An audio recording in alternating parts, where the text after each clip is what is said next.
অনেক দিন আগের কথা। চম্পারণ জেলার একটি ছোট গ্রামের বাইরে এক গরিব ভিখারিনী, যার নাম কৌশল্যা, একটি শিশুর জন্ম দেয়।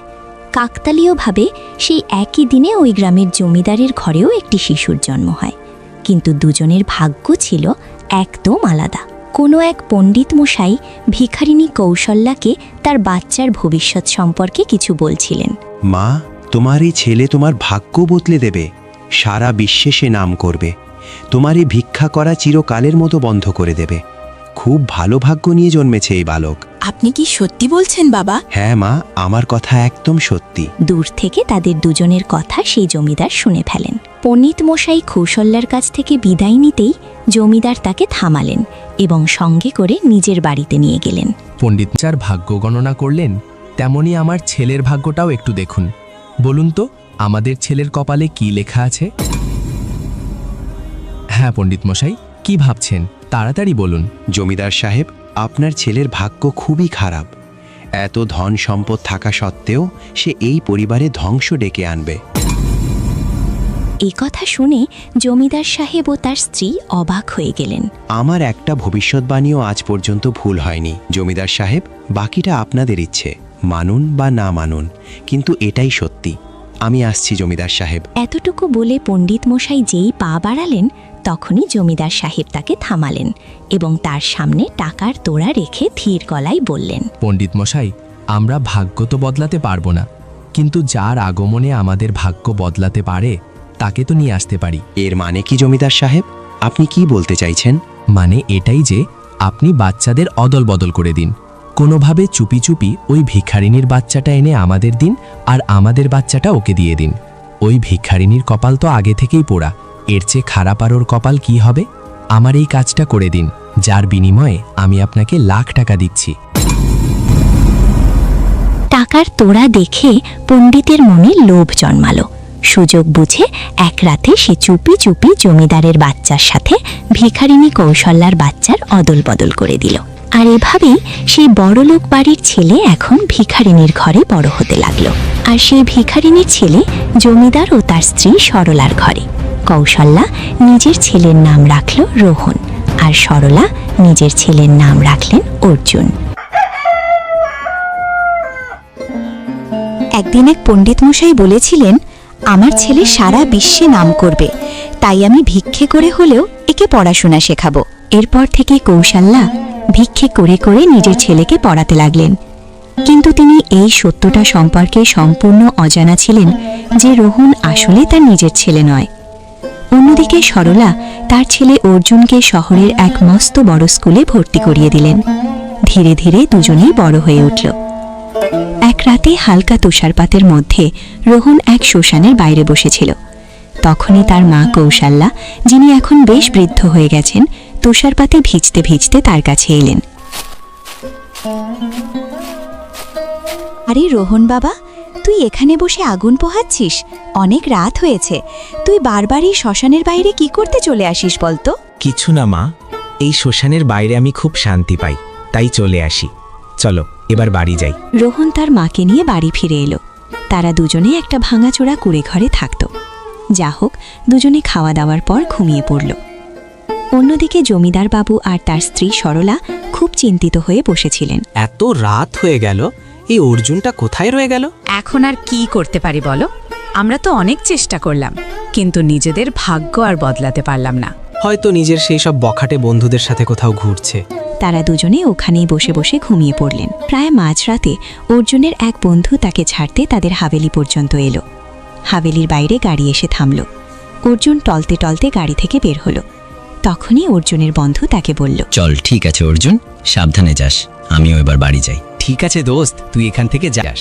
তার বন্ধু গাড়ি নিয়ে ওখান থেকে চলে গেল। এদিকে অর্জুন টলতে টলতে হাভেলির ভেতরে ঢুকল। তার গলার আওয়াজ পেতেই তার বাবা মা জেগে উঠলেন। অর্জুন, তুই আমার বদনাম করার একটা সুযোগও ছাড়িস না। সারাদিন বন্ধুদের সাথে কেন এমন বাউন্ডুলের মতো ঘুরে বেড়াস? আর তোর গাড়িটা কোথায় গেল? আরে বাবা, ওইটুকু খেলনার মতো গাড়ির জন্য তুমি চিন্তা করছো? আরে ওই লক্কর গাড়িটা আমি বারবার স্টার্ট করার চেষ্টা করছিলাম, কিন্তু ওটা স্টার্টই হচ্ছিল না, তাই ওটাকে আমি খাদে ফেলে দিয়েছি আর বন্ধুর গাড়িতে করে চলে এসেছি। কাল আমার নতুন গাড়ি চাই। দেখছো সরলা, এই অর্জুনের কাণ্ডকারখানা। একে তো কত কষ্ট করে একটা গাড়ি কিনলাম, আর সেটাকে ও কোথাও ফেলে দিয়ে আসলো। মন তো চায় ওকে বাড়ি থেকেই ঘাড় ধাক্কা দিয়ে বের করে দিই। আপনি শান্ত হন, ও এখন হুঁশে নেই, মাতাল অবস্থায় আছে। অর্জুন বাবা, তুই তোর ঘরে গিয়ে শুয়ে পড়। ঠিক আছে মা, তুমি খুব ভালো, কিন্তু এই বুড়োটাকে একটু বুঝিয়ে বলো। এর নিজের ধন সম্পত্তি নিয়ে বড্ড অহংকার। মরে গেলে কি সব সাথে করে উপরে নিয়ে যাবে নাকি? সব তো আমারই। জমিদার মশাই কিছু বলতে যাচ্ছিলেন, ঠিক তখনই অর্জুন সোজা তার ঘরে চলে গেল। ওর মুখের ভাষা দেখছো সরলা? কেউ নিজের বাবার সাথে এভাবে কথা বলে? আপনি অকারণে চিন্তা করছেন, ও আসলে হুঁশে নেই, তাই এমনটা বলে ফেলেছে। ভুলে গেলেন জন্মের সময় পণ্ডিতজি কি বলেছিলেন? আমাদের ছেলের ভাগ্য খুব ভালো, একদিনও সারা দেশে অনেক বড় নাম করবে। আমার তো কোথাও থেকে কোনো লক্ষণ নজরে আসে না। এই অর্জুন সারাদিন বন্ধুদের সাথে শুধু এদিক সেদিক আড্ডা দিয়ে ঘুরে বেড়ায়। অন্যদিকে মাঝরাতে হঠাৎ রোহনের মা কৌশল্যার ঘুম ভেঙে গেল। সে দেখল তার ছেলে রোহন মোমবাতি জ্বালিয়ে মন দিয়ে পড়াশোনা করছে। মনে হচ্ছে পণ্ডিতজি একদম ঠিক বলেছিলেন, ওনার বলা কথা আমার সত্যি হতে চলেছে বলে মনে হচ্ছে। এইটুকু ভেবে সে আবার ঘুমিয়ে পড়ল। সকাল হতেই কৌশল্যা তার ভিক্ষার বাটিটা তুলে নিয়ে বাইরে যেতে লাগলো। তখনই তার ছেলে রোহন উঠে বাইরে এলো। আমি এখন বড় হয়ে গেছি, তোমাকে এভাবে ভিক্ষা করতে দেখা আমার ভালো লাগে না। আমিও তোমার সাথে ভিক্ষা করতে যাব। বাবা, দ্বিতীয়বার এমন কথা মুখেও আনিস না। আর আমার ভিক্ষা চাইতে খারাপ লাগে না, কারণ এটা আমাদের বংশগত পেশা। আমার বাবা মাও ভিক্ষা করতেন, তাদের বাবা মাও ভিক্ষাই করতেন। কিন্তু তোর জন্মের সময় পণ্ডিতজি বলেছিলেন যে তুই আমাদের ভাগ্য বদলে দিবি, তাই তুই শুধু পড়াশোনায় মন দে। যেই দিন তুই সফল হবি, আমি ভিক্ষা করা ছেড়ে দেব। আমি তোমাকে কথা দিচ্ছি মা, খুব শীঘ্রই ভিক্ষা করার এই বংশগত পেশা আমি বন্ধ করে দেব। এরপর কৌশল্যা বাটি নিয়ে ভিক্ষা করতে বেরিয়ে পড়ল। ভিক্ষা চাইতে চাইতে সে ওই গ্রামেই পৌঁছে গেল যেখানে জমিদার বাবু থাকতেন। ভগবানের নামে কিছু দিন, ভগবানের নামে কিছু দিন, ভগবান আপনাদের ভালো করবেন। তখনই কিছু গ্রামবাসী তার বাটিতে পয়সা দিয়ে চলে গেল। হাঁটতে হাঁটতে সে জমিদার বাবুর বিশাল হাভেলির বাইরে পৌঁছালো। কৌশল্যার কণ্ঠ শুনতেই জমিদার বাবু এবং তার স্ত্রী দুজনেই ভয়ে ঘাবড়ে গেলেন। শুনছো, ও এত বছর পর এখানে ভিক্ষা চাইতে এসেছে। আরে তাড়াতাড়ি ওকে কিছু ভিক্ষা দিয়ে এখান থেকে বিদায় করো। আমি চাই না অর্জুনের নজর ওর ওপর পড়ুক। এই নাও টাকা, আর এখান থেকে ভাগো। আমাদের গ্রামে আর কোনোদিন ভিক্ষা করতে আসবে না। ঠিক তখনই হিরো স্টাইলে তৈরি হয়ে অর্জুন সেখানে চলে এলো। সে তার বাবার সব কথা শুনে ফেলেছিল, তাই সে রেগে গিয়ে বলল, বাবা, এত বড় জমিদার হয়েও তোমার এতটুকু ভদ্রজ্ঞান নেই যে বয়োজ্যেষ্ঠদের সাথে কিভাবে কথা বলতে হয়? আম্মাজি, আপনি চলুন আমার সাথে। আপনার কাপড় ছিঁড়ে গেছে, আমি আপনাকে নতুন শাড়ি কিনে দিচ্ছি, আর ওখানেই আপনাকে পেট ভরে খাইয়ে দেব। আরে বাবা, এসব করার কি দরকার? তুমি তো আমাকে চেনো না। থাক বাবা, তুমি যে আমার কথা এত ভাবলে, এটাই আমার জন্য অনেক। না আম্মাজি, আপনি শুধু আমার সাথে চলুন। অর্জুন একরকম জোর করেই কৌশল্যাকে সেখান থেকে নিয়ে চলে গেল। জমিদার বাবু আর তার স্ত্রী এসব দেখে অবাক হয়ে গেলেন। ঠিক তখনই সেখানে গ্রামের কিছু লোক চলে এলো। তাদের মধ্যে গ্রামের এক বয়স্ক কাকা জমিদারকে বললেন, আরে জমিদার বাবু, আপনার ছেলে এখন শুধরে যাচ্ছে, এতে ভয়ের কি আছে? আমরা দূর থেকে দেখলাম ও কিভাবে একজন ভিখারিনীকে সাহায্য করার জন্য নিয়ে গেল। মনে হচ্ছে আপনার ছেলে এবার আপনার ভাগ্য বদলে তবেই ছাড়বে। হ্যাঁ কাকা, আমিও তো ওনাকে সেটাই বোঝাচ্ছিলাম। চলুন ভেতরে যাই। অন্যদিকে অর্জুন কৌশল্যাকে নিয়ে একটা বিশাল বড় শোরুমের ভেতরে গেল এবং তাকে 5টি দামি দামি শাড়ি কিনে দিল। এরপর তাকে রেস্টুরেন্টে নিয়ে গিয়ে ভালো মন্দ খাওয়ালো এবং অনেকগুলো টাকাও দিল। আম্মাজি, এরপর আপনি যখনই আমাদের গ্রামে আসবেন, আমার সাথে অবশ্যই দেখা করে যাবেন। ঠিক আছে বাবা, তোমাকে অনেক অনেক ধন্যবাদ। তুমি জীবনে অনেক উন্নতি করো। আমি এখন আসি, আমার ছেলে আমার জন্য অপেক্ষা করছে। গিয়ে ওর জন্য রান্না করতে হবে। ঠিক আছে আম্মাজি, আপনি যান। আমি এখন নিজের জন্য একটা নতুন গাড়ি কিনতে যাচ্ছি। কৌশল্যা সেখান থেকে চলে গেল।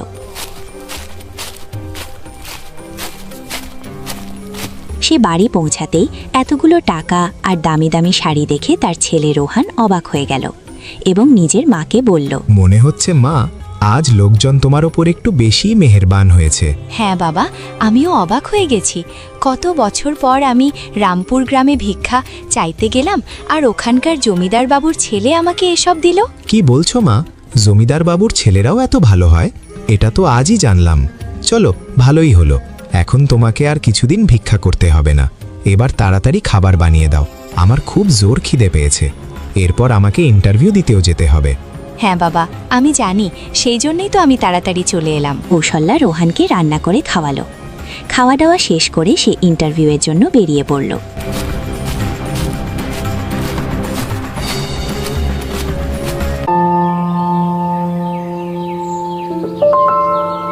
এদিকে অর্জুন একটা গাড়ি দেখে অবাক হয়ে গেলেন। দেখে তো আমি অবাক হয়ে গেলাম। তুই আমাকে না জানিয়েই নতুন গাড়ি কিনে ফেললি। টাকা পেলি কোথায়? আরে বাবা, এই ছোটখাটো খেলনা কেনার জন্য কি আমাকে এখন তোমার পারমিশন নিতে হবে?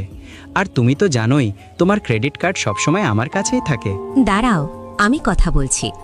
অর্জুন বাবা, আজ তুই ওই ভিখারিনীকে সাহায্য করেছিস, তার মানে তোর মনটা খুব ভালো। কিন্তু অন্তত আমাদের কথাটাও তো একটু ভাববি। তোকে নিয়ে আমরা কত বড় বড় স্বপ্ন দেখেছি। আমরা ভেবেছিলাম তুই বড় হয়ে এমন কিছু করবি যে দুনিয়া তোকে মনে রাখবে। নিজের বাবার চেয়েও তুই বেশি নাম করবি। আরে মা, নামে কি আসে যায়? আমি তো ছোটবেলা থেকেই চেষ্টা করছি, কিন্তু কি করব বলো, আমার ভাগ্যই তো আমার সহায় হয় না।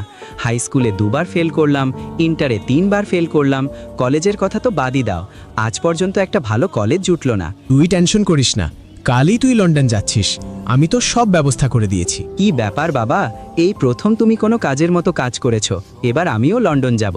যাক, অন্তত তুই লন্ডন যাওয়ার জন্য রাজি তো হলি। আমি তো ভয় পাচ্ছিলাম তুই না আবার না করে দিস। এরপর রাতের ফ্লাইটে অর্জুন লন্ডনের উদ্দেশ্যে রওনা হয়ে গেল।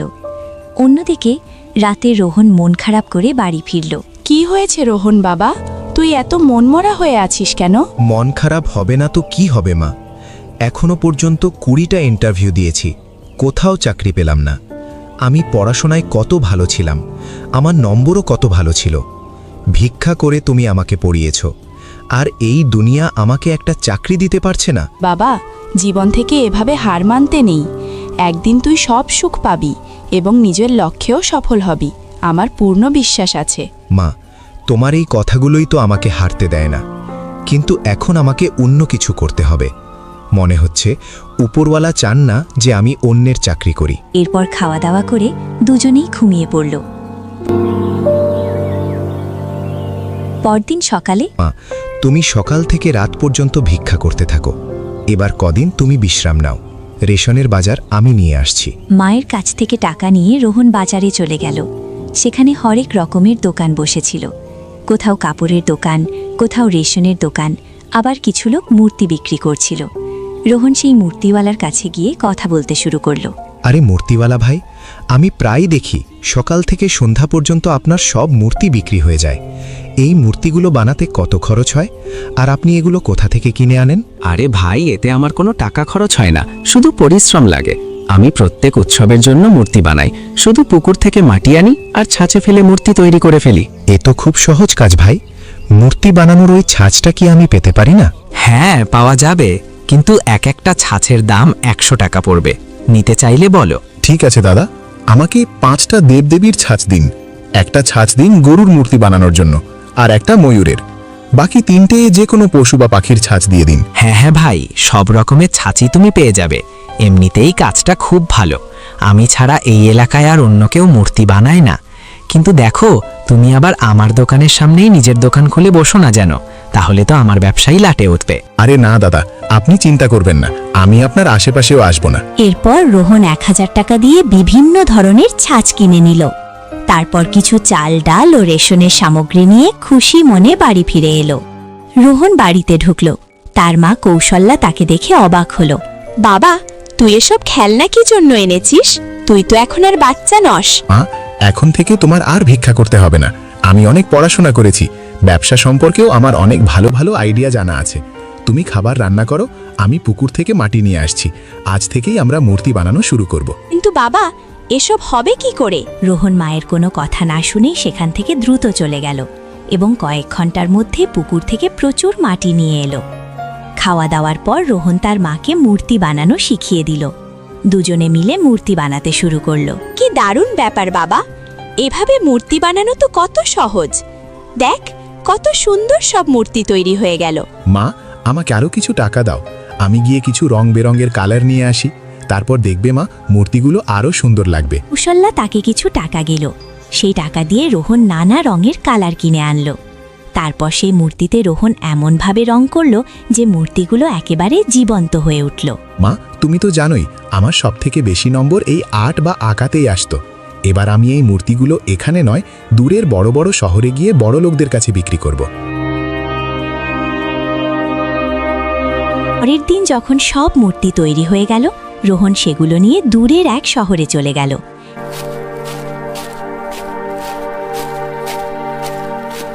এবং বড় লোকদের বাড়িতে মূর্তি দেখাচ্ছে।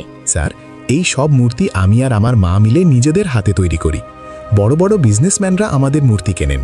আপনার বাংলোর শোভা বাড়িয়ে তো এইটি। সেই ধনী লোকটির মূর্তিগুলো এতটাই পছন্দ হলো যে সে সঙ্গে সঙ্গে কেনার সিদ্ধান্ত নিল। স্যার, আমার বানানো মূর্তি আমাদের রাজ্যের মুখ্যমন্ত্রী সাহেবও কেনেন, কিন্তু আপনি এই শহরে আমাদের প্রথম গ্রাহক, তাই একটি মূর্তি আপনাকে আমি মাত্র 10,000 টাকায় দিয়ে দেব। আরে বাহ, আমি কত ভাগ্যবান যে তুমি আমাদের শহরে মূর্তি বিক্রি করতে এসেছো, আবার আমাকে ডিসকাউন্টও দিচ্ছ। এবার আমি আমার বন্ধুদের দেখিয়ে হিংসে করাবো যে যেই মূর্তি খোদ মুখ্যমন্ত্রীর অফিসে আছে সেই একই মূর্তি আমার কাছেও আছে।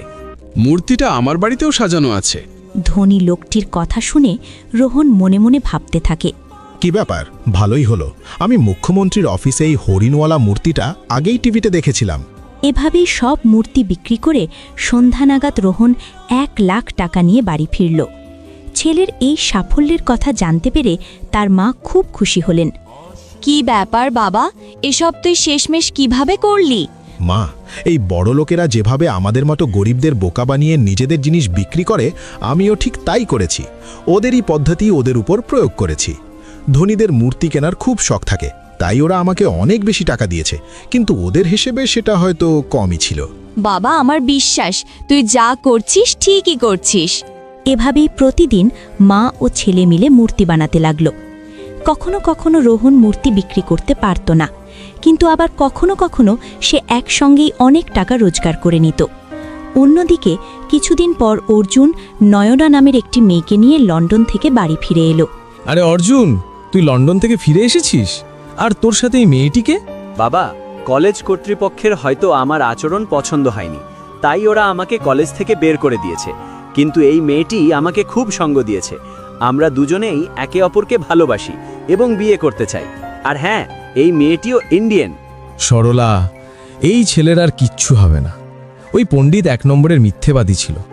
আমাদের সিদ্ধান্তটাই ভুল ছিল। আরে কোন পণ্ডিত বাবা? কিসের পণ্ডিত? যখনই দেখি তোমরা দুজনে কোনো এক পণ্ডিতের কথা বলতে থাকো। আজ আমাকে বলেই দাও যে ওই পণ্ডিত আসলে কি বলেছিল। আরে কিছু না বাবা, চল, এটা ভালোই হলো যে তুই বিয়ের সিদ্ধান্ত নিয়েছিস। এক কাজ করি, এদের দুজনের বিয়েটা দিয়েই দিই। বিয়ের পর তো বদলে যাবেই, আমার পূর্ণ বিশ্বাস আছে। তুমি ঠিকই বলেছ সরলা। কিছুদিন পরে নয়না ও অর্জুনের খুব ধুমধাম করে বিয়ে দিয়ে দেওয়া হলো। অন্যদিকে একদিন রোহন আশপাশের সব ভিখারিদের নিয়ে নিজের বাড়িতে চলে এলো। মা, এখন আমাদের কাছে টাকার অভাব নেই, আর মূর্তি বানাতে বেশি টাকাও খরচ হয় না, শুধু রঙই তো কিনতে হয়। আমি শহর থেকে হাজার হাজার রকমের ছাঁচ নিয়ে এসেছি। আরও ভালো ভালো মূর্তি বানানো হবে। আজ থেকে এরা সবাই আমাদের সঙ্গে কাজ করবে। আজকের পর এদের মধ্যে কেউ আর ভিক্ষা চাইবে না।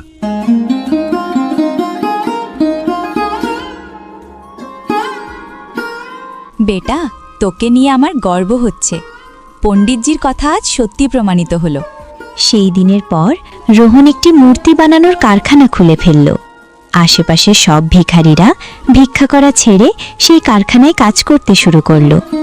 তারপর এক রাতে, মা, এদের মধ্যে অনেক মহিলা আছেন যারা সেলাই, কাঁথা বুননের কাজ খুব ভালো জানেন।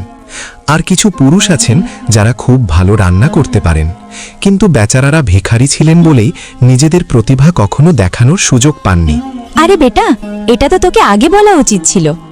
এবার আমাদের সঙ্গে সঙ্গে আশেপাশের সব ভিখারিরাও এগিয়ে যাবে। সবার ভালো ভালো ঘর হবে, এইটাই আমার স্বপ্ন। এইভাবেই ধীরে ধীরে টাকা জমিয়ে রোহন প্রথমে একটি ধাবা খুলল। তারপর কাপড়ের ব্যবসাও শুরু করল।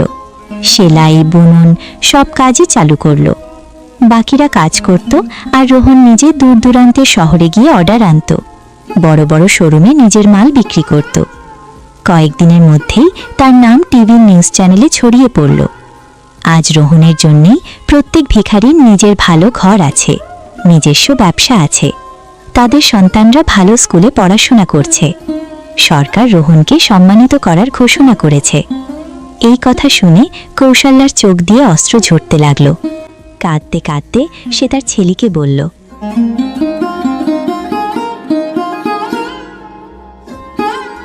বাবা, আমার বিশ্বাসই হচ্ছে না যে মাত্র 2 বছরের মধ্যে তুই এত কিছু বদলে দিলি।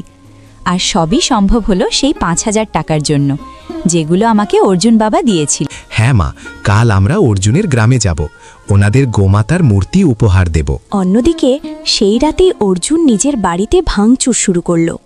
কাঁদতে কাঁদতে চিৎকার করতে লাগলো। তার মা বাবা সব দেখে হতভম্ব হয়ে গেলেন। কি হলো, এখন বুদ্ধি ফিরেছে নাকি? যখন দায়িত্ব কাঁধে এলো তখনই ভাঙচুর শুরু করলি। বাবা, আমার ভাগ্যটাই খারাপ। শৈশব থেকে আজ পর্যন্ত বারবার ফেল করেছি। এমনকি লন্ডনেও গিয়েছিলাম, সেখান থেকেও আমাকে বের করে দেওয়া হয়েছে। শেষে এক মেয়েকে বিয়ে করলাম, সেও এই বাড়ি থেকে আমার সব টাকা আর গয়না নিয়ে পালিয়ে গেছে। এই দেখুন, একটা চিঠিও রেখে গেছে। যাই হোক, পরদিন সকালে রোহন আর কৌশল্যা গাইমাতার একটি মূর্তি নিয়ে ঠাকুর সাহেবের হাভেলিতে পৌঁছালো। ভাই সাহেব, দিদি ভাই, আমি এই মূর্তিটা অর্জুন বাবাকে উপহার হিসাবে দিতে চাই। ওনার দেওয়া সেই 5,000 টাকা দিয়ে আমি ভিক্ষা করা ছেড়ে দিয়েছি, আর সাথে আমার ছেলে রোহন অনেক ভিখারির জীবনও পাল্টে দিয়েছে। সম্ভব, যার ভাগ্যে লেখা ছিল ধ্বংস আর বরবাদি, সে আজ কোন উচ্চতায় পৌঁছে গেছে। আর আমাদের ছেলে দেখো কোথায় গিয়ে দাঁড়িয়েছে। শোনো কৌশল্যা, আমাদের তোমার ওই মূর্তির দরকার নেই। চুপচাপ নিজের মূর্তি নিয়ে এখান থেকে বিদায় হও, নিজেদের জীবনে সুখে থাকো। মা জননী, আপনি এসব কি কথা বলছেন? আপনি কি আমার হাত থেকে এই মূর্তিটুকু নেবেন না? রোহনের মুখে এমন কথা শুনে সরলার, ঠাকুর সাহেবের স্ত্রী, মন গলে গেল। তার চোখ দিয়ে জল গড়িয়ে পড়ল। বাবা, তুই যখন এত ভালোবেসে বলছিস তখন রেখেই দি, আর যখন এসেই পড়েছিস বস, কিছু মুখে দিয়ে তবেই যাবি। সরলা, তুমি এসব কি করছো? এদের দুজনের এখানে বেশিক্ষণ থাকাটা মোটেও ঠিক নয়। ব্যাস, অনেক হয়েছে, আমি আর সহ্য করব না। রোহন বাবা, আজ থেকে তুমি এখানেই থাকবে। আরে চুপ করো দেবী, আবেগে এতটাও ভেসে যেও না যে আমাদের সব গুমর ফাঁস হয়ে যায়। ঠিক এমন সময় সেখানে অর্জুন এসে উপস্থিত হলো।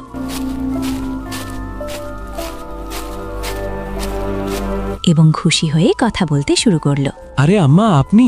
আমি কতদিন ধরে আপনাকে খুঁজছি, কিন্তু আপনার বাড়িটাই চিনতাম না। আপনি আর আপনার ছেলে তো কামাল করে দিয়েছেন।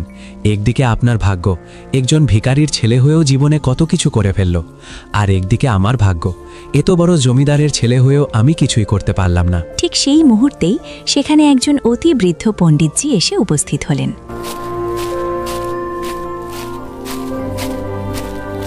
আরে পণ্ডিতজি যে, আপনাকে তো 25 বছর পর দেখা গেল। আচ্ছা, ইনি কি সেই পণ্ডিতজি যার নাম আপনি মা বারবার করতেন? আরে হ্যাঁ পণ্ডিতজি, আমি তো আপনাকে চিনতে পেরেছি।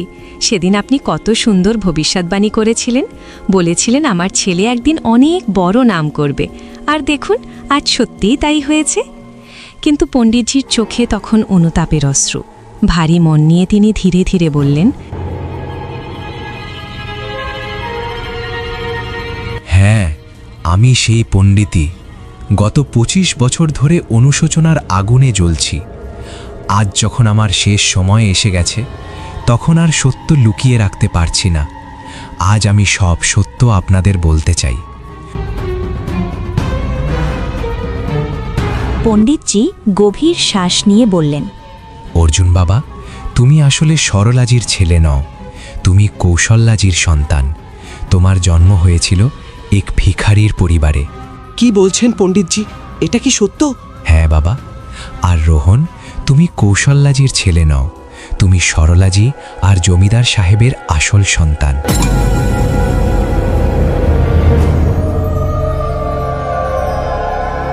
আপনি এসব কি বলছেন পণ্ডিতজি? ঠিক তখন জমিদার সাহেব ধীরে ধীরে সামনে এগিয়ে এসে বললেন, পণ্ডিতজি একদম সত্য বলছেন। আজ বুঝতে পারছি, ভাগ্য প্রতারণা দিয়ে নয়, নিজের পরিশ্রমেই তৈরি হয়। সেদিন 1 লাখ টাকা দেখে আমার লোভ জেগে উঠেছিল। সেই লোভের বশেই আমি রাতের অন্ধকারে চুপি চুপি সরলাজির সন্তানকে কৌশল্যাজির কাছে রেখে এসেছিলাম, আর কৌশল্যাজির সন্তানকে সরলাজির কাছে। কিন্তু কৌশল্যাজি আজও এই সত্য জানতেন না। না পণ্ডিতজি, রোহন আমারই ছেলে, দয়া করে বলুন এটা মিথ্যে। আপনারা দুজন নিজেদের লোভের জন্য এত বড় পাপ করেছেন, আমাকে আমার আসল মায়ের থেকে আলাদা করে দিয়েছেন। রোহন, তুমি আমার আসল সন্তান, তাই আজ থেকে তুমি আমার সঙ্গেই থাকবে। না, আমি আমার মাকে ছেড়ে কোথাও যাব না। আমি এখানেই থাকব। আমার ভাগ্য এখানেই জড়িয়ে আছে। কিন্তু আমি আর আপনাদের সঙ্গে থাকব না। রোহান, আজ থেকে আমি তোমার সঙ্গে কাজ করব। আমার সব খারাপ অভ্যাস ছেড়ে দেব। সেই সময় অর্জুন ও রোহন নিজেদের আসল মায়ের সঙ্গে ফিরে গেল।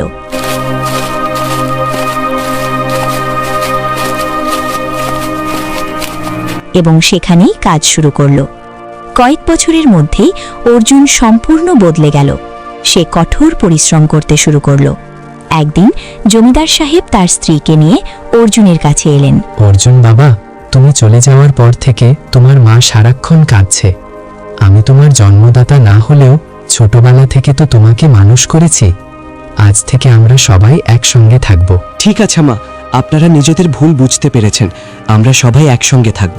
আমিও আপনাদের ভালোবাসা পাবো, আর আপনি তো আমার আসল বাবা। ঠিক আছে, যেমন তুমি বলো। সেই দিনের পর থেকে সবাই একসঙ্গে সুখে থাকতে লাগল।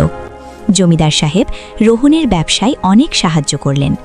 পরের 5 বছরে অর্জুন ও রোহন দুজনেরই নাম ব্যবসায়িক দুনিয়ায় খুব বড় হয়ে উঠল।